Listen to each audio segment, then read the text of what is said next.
Welcome back to Marvel Maniac, an MCU after show. This is your host, Eric Cicada, aka Mr. Honest. I can't wait to talk to you about what we're here to talk about today for our 50th episode. I can't believe it's our 50th episode already. We're here to talk about Spider-Man No Way Home. It's here. And it's here already, yet it's been forever. And this movie was freaking believable. Any newcomers to our podcast, welcome. We are an MCU after show, as you've seen. I mainly started covering the shows with WandaVision, but I've seen every single movie since Iron Man, and I have, from beginning to end, multiple times, and at the very least, and we just love Marvel here. Nothing but positive thoughts, positive vibes, constructive criticism at the very least, but very none, like next to none, if none. We love Marvel. And we're just all Marvel maniacs over here. And so if you're new, welcome. If you're old and aboard for the long haul, welcome back. And it is just great to be here with you for this milestone movie. I hope you enjoyed this ride. I sure as hell did. I'm going to be going back to see it again. Wow. What a movie. So I don't even know where to start, but maybe the beginning. It may not be too hard to recap the cinematic venture in my mind, but this is just more of a first take episode. I know I'm going to be revisiting this one. It's funny, in my last Hawkeye recap episode, I was just talking about how Infinity War to Endgame, I'm not going to stop using this. It was such a vacuum, these movies, into one another. And I think they're leading into bigger events. Like, they're leading into domino effects into other movies. I think the Spider-Man movie is one of those big domino effect movies into the Doctor Strange domino. I think they're all lining up into big domino effect. Everything's a big domino effect. It's almost like every Marvel movie now needs to be in one line, because something huge is going to happen with the timeline because of what happened in Endgame. There's so much timeline shenanigans, and you have to say shenanigans. That's my word here, shenanigans. There's so many timeline shenanigans, if you think about it. If you mess with the timeline too much, adding too many new variables, we're going to get crazy, a little too crazy. So Spider-Man No Way Home goes beyond and introduces so much, and also isolates us along with Peter Parker by the end of this movie. And I think it takes some brave steps in bringing this version of Peter Parker to his max, and also, oh my goodness, pleasing the fans, but making us worry for just a second. Did anyone else worry? Did anyone else think, or for me, I was like, okay, maybe they're not going to bring them in. Maybe they won't. Maybe it's not going to happen. And I accepted it for a minute. I accepted it for a split second. Why? Because the story was so much on Tom Holland, and Tom Holland was carrying that story so much. And at one point, it almost would have seemed selfish to take the story away from him, because he is dealing. the world was put on his shoulders, and you know what I didn't like up until I realized what was happening, and then it changed my mind. We're gonna jump all over the place. This movie discussion is always all over the place, and because that's what this is. We're just instant reaction. Spider-Man No Way Home. What did you think? Was it everything you expected it to be? MarvelManiacPod@gmail.com. I want your instant take. Marvel Maniac Pod on Twitter, Instagram, and TikTok. Get at us. I want to know what you thought. Message us, tweet us. We want to know. And leave us a review, a positive review. It goes a long way. Tell your friends, all that good stuff. Okay, let's get into this freaking movie. The movie picks up instantly from where Far From Home left off. No Way Home, instant pickup. Every Spider-Man movie, am I wrong, goes from one moment to the next, from the last Spider-Man moment. I could be wrong. on some of the earlier moments, like maybe Like I think Civil War goes right into Homecoming, right? And Homecoming might not. No, okay. Homecoming doesn't go right into Infinity War. It does not go right into Infinity War. No, but Infinity War does go directly into Endgame, and Endgame very closely goes into uh the next movie, Far From Home. Actually, I'll say that I think they maybe put the big time gap in between Far From Home and Endgame. They gave Peter a little bit of time between to let him sulk and sit in the passing of Tony. And they gave us kind of a little bit of that jump, too. A little bit of a jilt, a little bit of a lighthearted story once Endgame was completed and we needed a Spider-Man movie instead of Endgame. It was a completely different movie what we got 2 years ago now. 2 years ago now. And now here we are, No Way Home, and Spider-Man is holding up the Marvel franchise up against Doc Ock from the original Spider-Man movie. And William Dafoe as Green Goblin is the main antagonist. Show stealer. William Dafoe, thank you so much for coming back to play the Green Goblin. Chills going down my back. And they all live. But what about that moment at the end, where Tom Holland? I have to say which Spidey, because am I gonna go Spidey 1, Spidey 2, Spidey 3? Because I don't know. They don't have the not every universe has an Avengers, right? Okay, so how about the moments where the big moments of the movie. The biggest moments of the movie where we got the reveals of Tobey Maguire and Andrew Garfield's Spider-Man. Like I was saying, we weren't sure if it was going to happen. I wasn't. I actually stopped wondering, and I let myself just enjoy the freaking movie. And I hope you did too. And I didn't really talk too much about this in leading episodes. I've said in previous episodes I wanted to do like a whole lead-in setup for all of these movies, and dang it. Golly darn gee, here's my really guilty. I should have watched Venoms, because there was post-credit follow-ups and payoff if you have been watching Venom. But if you're vaguely kind of know what's going on with Venom, you could kind of get an idea of what's going on. And if you haven't seen Spider-Man 3 with Tobey Maguire, I'm going to sing you in the blues form. I'm actually just going to say, you guys know what a symbiote is. And yeah, it's here. The symbiotes are here. So yeah, we got a lot in store. But see, I'm jumping everywhere. And this is the exact problem with me not being able to take notes in the movie on an opening night. Wouldn't you guys all be completely happy with that if I was in your movie taking notes? Absurd. The big reveal where Ned, first they do trick out reveals, and I almost don't appreciate them as much as I should, because the reveal that they do it really well. Actually, Marvel is actually, this might be the signature thing that they've done in this movie, and they do a big reveal like Ned being able to do a ring sling, but they do it so nonchalantly. And it's almost an underwhelming reveal. And you're like, oh, what? I don't even care about this because of the way they just like kind of nonchalantly did it. And it's like, that's not the information I needed right now, but that's great. And also there's a Spider-Man. Okay, he got Spidey, and that's Peter in the alley. And that's not, wait a minute. And and the whole theater kind of realized. And I hope my theater was crazy. My theater was crazy. There is nothing like being a part of a reactive crowd. Like the clapping of the audience, being a part of that audience. That is something. I didn't have a seat.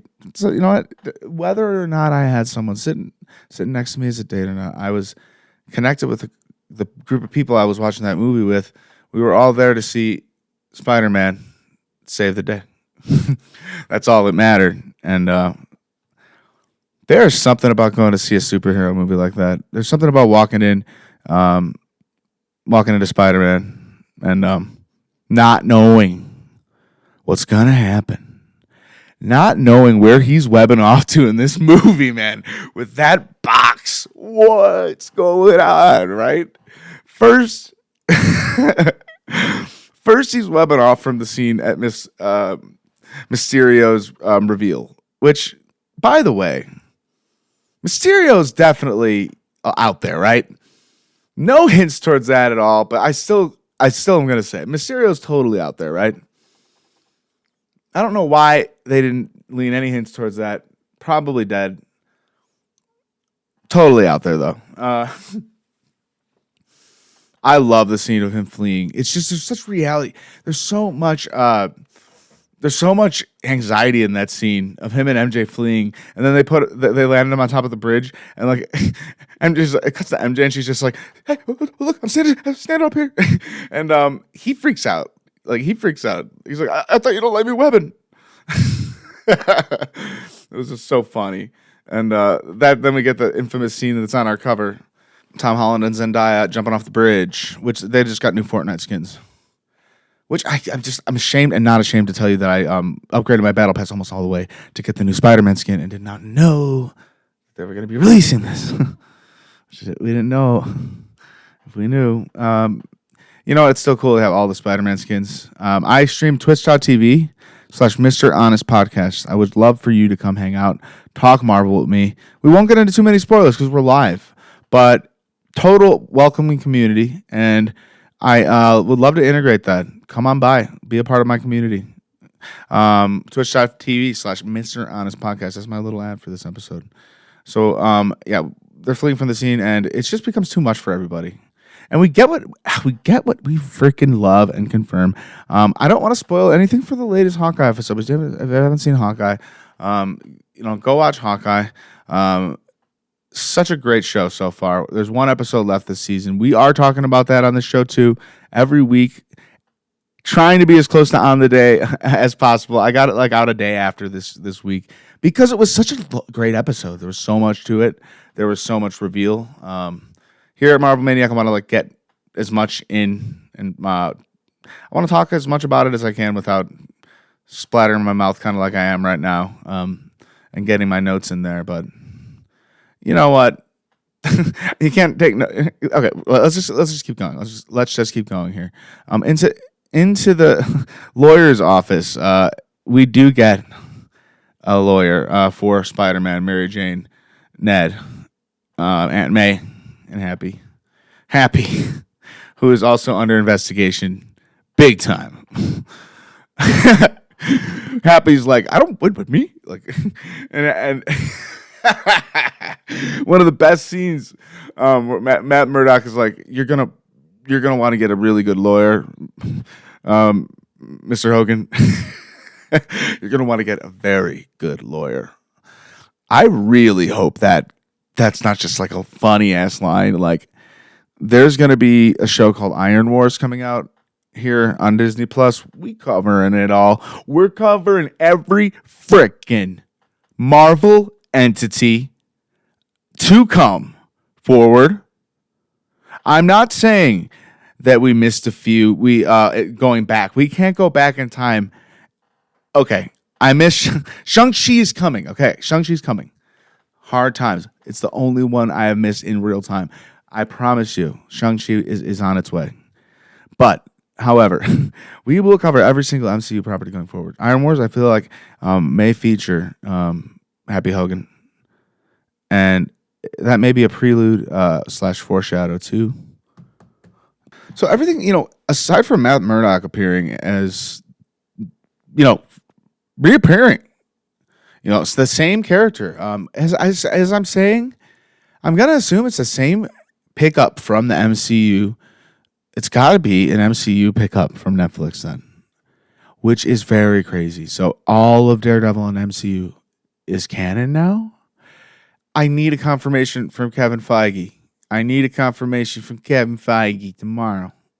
We're going to tweet Kevin Feige. Everybody go tweet Kevin Feige for me. I say Mr. Honest sent you. And then ask him to bring me in as a superhero. Because I would love that. Some sort of superhero. Any form of hero. Most likely an Eternal, so I could be there for a long time that doesn't ever die. Not a Celestial. Unless it's a Thanos variant that would get to live forever in his own universe. There's a post-credit scene that I want to say if you're a real Marvel fan, and I don't want to say like, if you're a real Marvel fan. Okay, I'm not one of those people, but if you're an MCU fan, you usually know to say for a post-credit scene. And even if you don't, you're trying to get up and leave, and I feel like it's like getting off the bus at the wrong stop. It's like, are you sure you want to get off here, son? It's like somebody in their good graces is gonna like get you and say, dude, there's more movie coming up. Like, you want to go yet? Sure. Like somebody's gonna tell you, man. I usually like I'll try and tell somebody. Also, I'm trying to build up the courage to like talk to people after the movies for podcast interviews, but I'm just not there yet. I'm just not there yet. If you want that, let me know. Let me know. Email me or tweet me. If that's something I like a little more encouragement for that.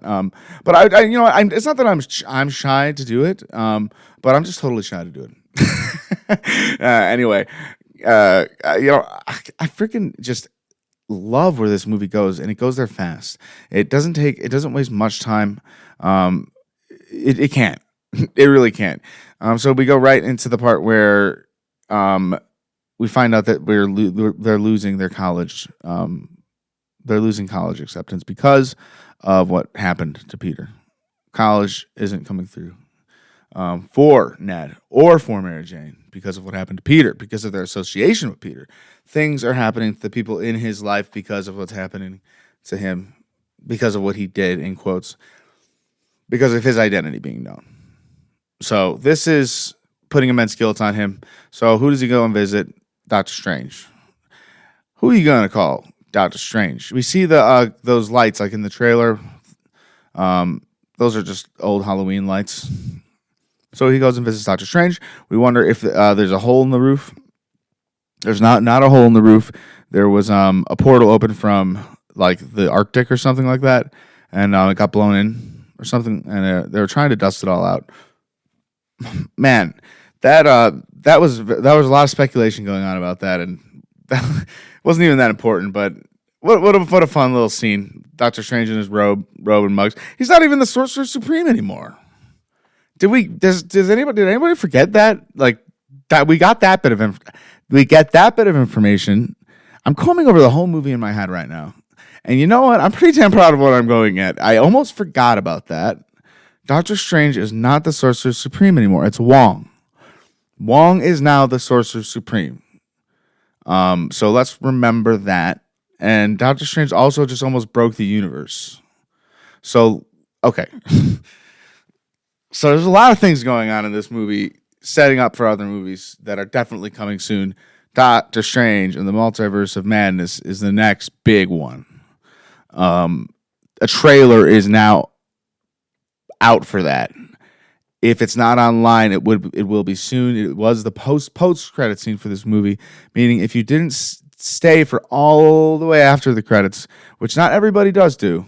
Some people leave for these, but you would have been in for a huge treat. You would have gotten a trailer for Doctor Strange and the Multiverse of Madness featuring Wanda Maximoff. Huge trailer. I'm not going to spoil it just yet. I don't want to assume everyone's seen it. So we will talk about that in the next episode.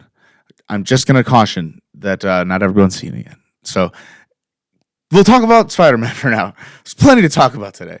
And we're going to do another Spider-Man episode, I think, next. If not a week after next, or in between the next Hawkeye, or after Hawkeye, or in between the Hawkeye after show. We got plenty to talk about here for the MCU right now. I'm freaking stoked. I'm stoked about where this is all headed. There's nothing but good things right now at Marvel. Nothing but good things. Nothing but possibility. Nothing but great possibilities. I'm going to stop repeating myself, Tice. So, yeah, Peter wants to do the spell. And We get one of those infamous things we get from the trailers. Those trailer misleads. I love them. Don't cast that spell. No, that did not happen. That was an alternate universe, Wong, because he did not say that. What did Wong say in the movie? All right, have fun. Like, he didn't say that, but he basically said, like, if you say so. Like, he really did not say, don't cast that spell. He did not say that. And that's what's great about the Marvel trailers and Marvel. Did anybody really know what was going to happen in this movie? No. But a lot of trailers give the whole movie away. You can kind of see the layout of the movie, like where they're going to be standing in certain spots on certain sets. That does not spoil a movie. What spoils a movie is like ruining dialogue, ruining character reveals. Sony wanted to put the Spider-Man in the trailers. That would have ruined it, man. If those guys were in the trailers, that would have ruined the whole movie. You know what would have made Thor Ragnarok the best movie of all time? If Hulk was not in any trailer. And I stand by that to this day. Hulk and Thor Ragnarok was... Dude, don't get me wrong. Please don't attack me. Thor Ragnarok.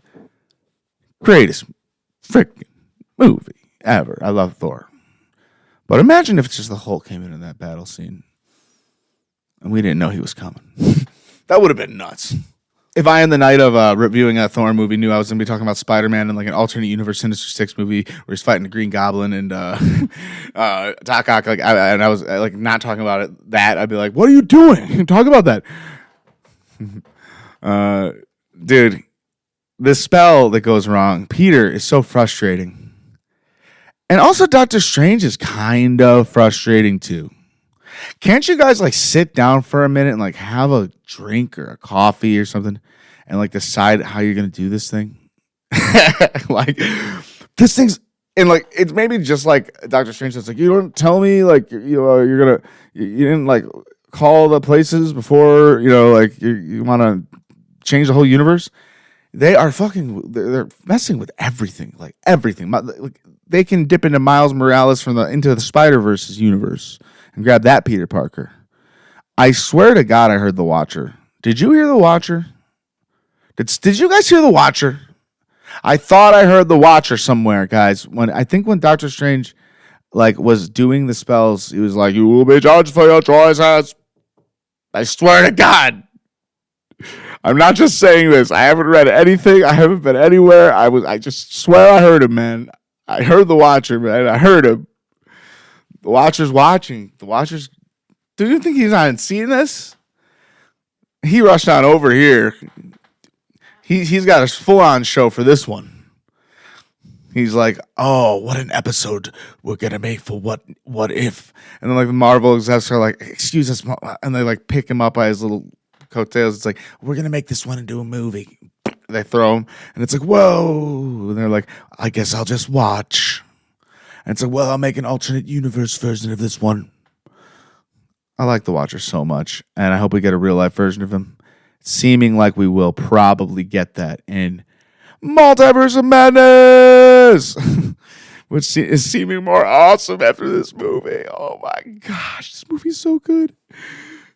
I knew that this episode was going to be me saying, "This movie's so good. This movie's so good." But I think a lot of people feel the same way. This movie is so good. This movie is so good. So the spell breaks. The spell breaks and breaks because Peter's like, "I don't want to lose MJ. I want Ned to remember me. I want this. I want that." Theory, Ned is in power. I feel like Ned didn't gain superpowers, but he was using Doctor Strange's ring, which became enchanted. No, that was what I thought of at the exact moment it happened. That's not true. Ned is powerful. Ned has powers. I'm not so sure how I feel about that, but why not? Hey, what's going on at this point? People are getting snapped, unsnapped. Ned was snapped. So I think anyone who has snapped, then unsnapped, there's a lot of theory going into molecules and stuff like that. The unsnapped and the snap, they can have superpowers. So it's possible, like he's got. Who knows, man? I'm not mad that Ned could do something superpowery, and he promised Peter that he wouldn't be a supervillain. But then at the end of the movie, what happened? He kind of lost his memory, Mr. Peter Parker, of Peter Parker. So I don't know what's going to happen of Ned without the influence of Peter in his life. It seems like him and Mary Jane are going in towards the best friend area. Peter Parker's starting to look like, in the end of the movie, he's going to be towards like more of like where Tobey Maguire's Peter Parker is now in the beginning of his movies, which is amazing. High school Maguire, high school Holland, to have earned Spider-Man in high school trilogy, having had a young Spider-Man lost his aunt, his life, his past. What? He fought Thanos. He thought he fought with Tony Stark, Iron Man. He had all the upgrades. Everyone complained that he was Iron Man Jr. Now what is he? He's using one of the costume suits that they make for him on the street because he's got nothing but to be Spider-Man now. That is a series of movies. That is a series of stories being told over a series of years correctly, putting chills within the one's spirit, soul. And what else do they do? Not on top of that, but they bring in the other franchises. They bring in the other franchises that have ever been on film, and they pay homage to them. I'm not going to cry. They pay homage to them, and they bring all of them together. Oh my goodness. They bring all of them together into one movie. All the supervillains and all the Spider-Men. How dare they make such an awesome movie, man? What did we do to deserve this movie? Why does this exist? And how does this exist? Is my question. And can I please be pinched and wake up if this isn't real? Because I don't want to live in a world where this movie didn't happen. Anyone else? Can I get a aye, Spider-Man, yeah. We got Spidey. The best part about this is, at the end of this movie, Spidey doesn't go to another dimension. Spidey doesn't go off to Sony. Spidey stays right home in the MCU, swinging around our streets at Christmas time. Our time, Christmas time, swinging around New York City. Just Spider-Man. He's just Spider-Man. And as uncomfortable as that may be for him, it's for all of us that he is just Spider-Man. He's still Spider-Man and just Spider-Man. Nothing else. And it's a clean slate. And honestly, that is the coolest thing in the world for the character. A free Spider-Man. No one knows who he is. He's just Spider-Man. He's got a free character slate with Mary Jane. He's got a free... Everything can happen. Anything can happen for him. So yeah, I mean, that's cutting right to the end of the movie where, obviously the spell has to be performed to save, basically. I don't know if it's the world, or it seems like the universe that they're in from collapsing. And being attacked by every single person that's ever known who Peter Parker was from every universe. Ever. So we were seeing like every variant. If you've ever seen Loki, every variant ever of Doc Ock, every variant ever of the Green Goblin, of Sandman, of, hey, Wilson Fisk, of the Vulture, even more like we were gonna get. It was gonna destroy everything was going to collapse on itself pretty much. It might have destroyed the whole multiverse, really. So Peter like decides, I'm going to do a reverse what I want to do at the beginning of the movie and just destroy my identity as Peter Parker. Or at least have nobody know who that is instead of nobody know who Spider-Man is. Or what did he want to do? He wants to have nobody remember who the identity of Spider-Man. Is that what it was? I it kind of like gives me a little bit of a brain fart, like how that works. But basically, nobody remembers him. He like basically like is a nameless faceless name. I'm guessing this is how he's going to go into getting a job at the Daily Bugle. The way he talked to Happy at the graveyard, in front of Aunt May's grave. We'll talk about that scene. We're going all over the place again.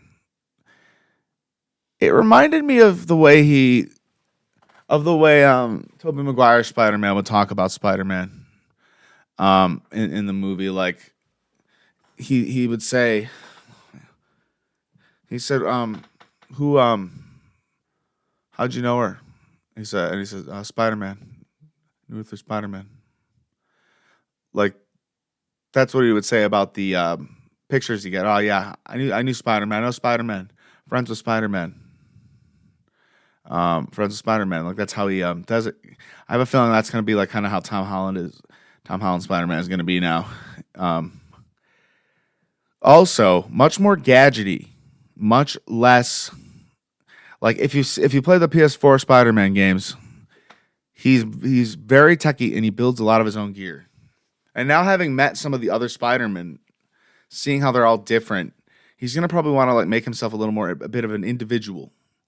And seeing how much of an icon Spider-Man could be, I think he's gonna lean full on into himself. I freaking love this movie, dude. It stands for a lot, and it really can be another tentpole for the MCU to ride it into a whole other era of to keep going. It's just to keep going with the symbiote is such a good thing to that. It's such a good. I'm so happy. I'm so happy we have it. It's a great card. Thank you, Sony. Thank you so much for not being dicks. Like, you know what I mean? I'm not trying to be rude, but like, Sony could have been so horrible and just been like, let's split up cinematic universes for a little bit longer and let's just see if this works for a while. Let's just see if, like, Tom Holland's Spider-Man will work in our universe for, like, 2 years, and then we'll bring him back to the MCU if that flops. Like, dude, just fuck you and don't do that and just make it right. Just make it right, Sony. They made it right. They did everything right. Props, Sony. You did good. Somebody at Sony heard that, and they're like, somebody likes us, we got to ruin everything now. And they're like, and like, Tobey Maguire and Andrew Garfield are like being digitally removed from the movie as we speak. I thought all the villains were fantastic. Frickin' Doc Ock, Alfred Molina, so good. He came around. I love the way Peter built the chip and fixed him. I loved and hated Norman Osborn. Despised the character. Loved the actor. Wow. And you know what I love? There were certain lines, and I can't tell you exactly which ones. But I'm almost positive when he's fighting Peter at some point, he's like, wait, the spike. Like he says some of the stuff he's saying to Peter when he's fighting him in the first movie to other Peter. Because there's constants. And Marvel will, dude, they're going to make it very clear with variants, and timelines and happenings. And like, I'm a bit of a scientist myself. I love that they did that, dude. There were so many great, funny, hilarious moments. I found myself even laughing out loud, self-consciously once or twice, and then it was followed up by like 4 to 10 other laughs because people love Marvel, and like I'm like, you don't have to, I don't even have to be self-conscious to laugh in those movies. I forget because maybe I was the first one to actually maybe break. You know what? And then I realized, you know what? I'm not even gonna be self-conscious to fucking laugh at everything I want to laugh at because this is the best freaking movie going experience I'm probably gonna have for the rest of the year. Bad New Year's joke. Yeah, I did it. I'm so sorry. I'll never do that again to you this year. Last time. I promise. Okay. So I feel like I've gone all over the movie, but in different order. I know we didn't talk too much about Jamie Foxx or Sandman, who both come in at the same time and are both kind of like managing each other in a way. Like, I gotta see them. I gotta see the movie. I gotta see the movie again. There's so much happens in the movie. Very fast, similar to an Avengers movie. I would say it's not too far from one. I mean, there's not as many characters, but there's enough happening, and there's enough to relive in a watch because there's enough reveal and to anticipate, to rewatch and enjoy, and as in an Avengers movie. Love the way that Andrew Garfield was revealed with the sling ring, Ned bringing him out of the portal. And I kind of got why the leaked. I just didn't like. I don't like headlines. I don't like saying anything. And people had to put out headlines the second they had headlines like Spider-Man is Avengers Endgame, but Spider-Man Endgame. Even that I don't want to see. Even that I didn't want to see because I immediately thought of portals. And I'm like, they're probably going to show up through portals, and they did. But whatever. I did not expect Ned to pull out Andrew Garfield through a portal. That's the last thing I expected. And the way Andrew Garfield, I think I went through this already. But let's go over this again. Like, you think it's gonna be crying Peter, but it's Andrew Garfield. It's like me, and he runs up, and then there's trust issues with MJ and Andrew Garfield, Spider-Man, and Carl on the roof, and there's the grandma in the house. Dude, what a scene, man! And they could have done a lot worse. If not, they could have done terrible with this. I'll say it. The most uncomfortable scene in the movie was maybe, if it was, and if there will be a scene that is criticized, but I don't think it will be. I love cheesy scenes. If it will be called cheesy, if it will be called a little bit over the top, I don't think it will. Please don't make this a thing because I think this is wonderful. The great power, great responsibility scene with all the Spider-Men, where they're all talking to Peter on the roof. They're kind of all coming together and all kind of having this like realization together, where their like lines are picking up one after another. I think this is all really more for like the multiverse and like the variants and them having the same lines and like the same happenings and the same similar things happening to them in different universes. Like, it's like a giant nexus. It's a nexus thing. A nexus event similar to Loki. You know what I mean? And similar to that, where like they light bulb moments, right? Light bulb moments, Spidey sense light bulb moments for them. And I thought the delivery on that was great. I love every bit of this movie. The bit where Doc Ock sees Norman Osborn, the reaction is Norman, and their discussions with each other, the back and forth between Osborn, the way, dude, the schizophrenic fucking Osborn, oh, dude, he's scared in New York. He is. I was heartbroken for him at Feast. I was scared for him at Feast, and I'm like freaking sympathizing with the guy. Why? And I don't know, man. Was it the Spidey sense? Peter's Spidey sense going off. Okay, I think I read this on a Reddit post, which I'm going to open up and start reading because I definitely did start reading this on a Reddit post. I'm going to start reading Reddit posts, and then we're going to call it for today because we're doing a good rant discussion for today. I'm freaking insane about this movie. I will probably be talking about it almost on every episode going forth, and we're going to be doing another show. I'm going to love to talk about it with my friends, Dustin and TJ. we'll do an after show for Hawkeye, and we'll do a doubled after show for Hawkeye and Spider-Man. No Way Home, we'll call it. That kind of works out for us, I'd say. So, okay, Steak Sauce 54. This is, by the way, our Marvel Studios. Reddit.com/Marvel Studios.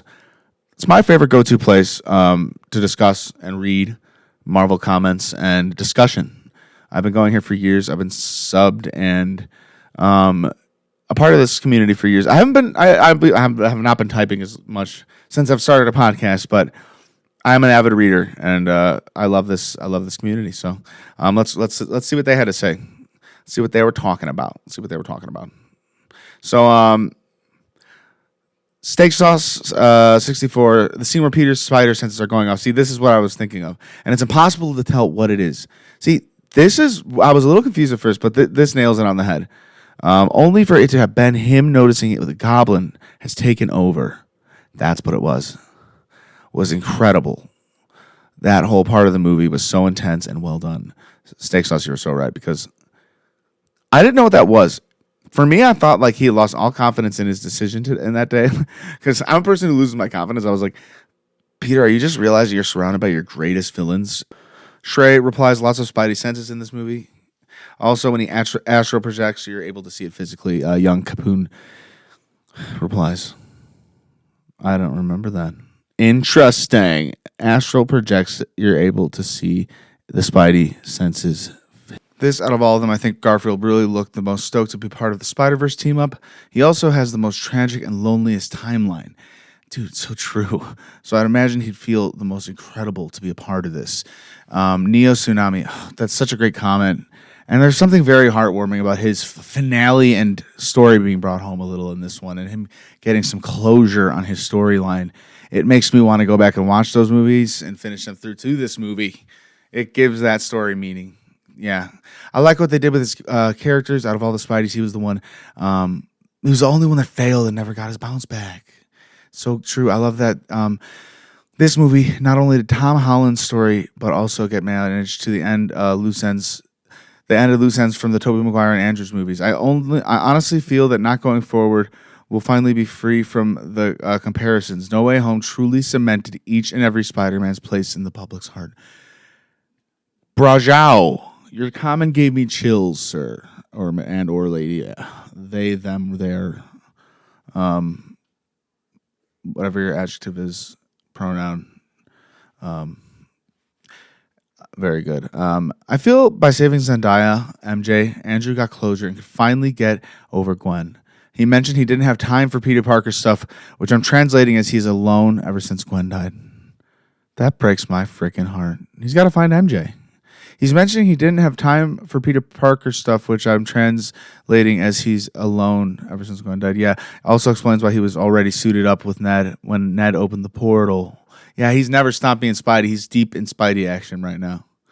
Yeah, he won't stop being Spidey. That's sad and also kind of heroic and amazing. Those were comments from Brajau, Lounge Leaks, and Alonist. A few more. I still can't believe that they fucking did it. I'm still in awe. Our Zone King, me too. Me freaking too. Andrew's redemption for Gwen was met by cheers. Same here. Sony, Venom will be joining the MCU. Kevin Feige, well, yes, but actually no. Wait, what? Watching Marvel and Sony deal with Venom is like watching a custody battle where one of the parents hates the kid. I don't know what that means. So Thanos must be chill in the other universes with no Avengers. So they were saying at the end of the post-credit scene there was no Thanos in that universe with Venom. Is that what they were saying? When Andrew and Toby came to the console, Tom at the rooftop with the moonlight shining on them. Chills. Yes. That was so good. Alif, Procuso 17. When Andrew rooted his mask, dude, goes trouble. Yes. Okay, this is where I'm going to leave you right now. I am just overwhelmed with excitement for this. I need time to process the movie. I'm still thinking about it. I might want to see it again. I might want to talk to my friends about it. We're going to talk about it on here too. probably after Hawkeye ends. I'm sure we're in for a heck of a season finale for that. We've covered every episode on that. So if you haven't caught up with Hawkeye, catch up with it. Listen to a few of our after shows. I would, in particular, last week's after show I'm really happy with. And that episode is killer. And the whole series of Hawkeye has been really fun so far. It's only 6 episodes total. So it's not that hard of a watch. It's very fun, very easy watch. And it's a Christmas show. I don't need to promote Hawkeye to you fun humans that love Marvel. You Marvel maniacs. I'm Eric Cicada, a.k.a. Mr. Honest again. Please rate the show. It goes the longest way. We're at patreon.com/MarvelManiac. $5 a month. We will be putting up more various content as the weeks go on. I have not put up anything in a very long time. Thank you to our one Patreon, you amazing, honest, humble human being, for sticking with us. No pressure on that. It really is just to support the show. If you want, you're more than welcome. If not, no pressure. You are always welcome to just hang out and listen to the show. And we want you here. We love you here. We appreciate you. We will see you next Wednesday for the season finale of Hawkeye. Until then, Avengers, disassemble.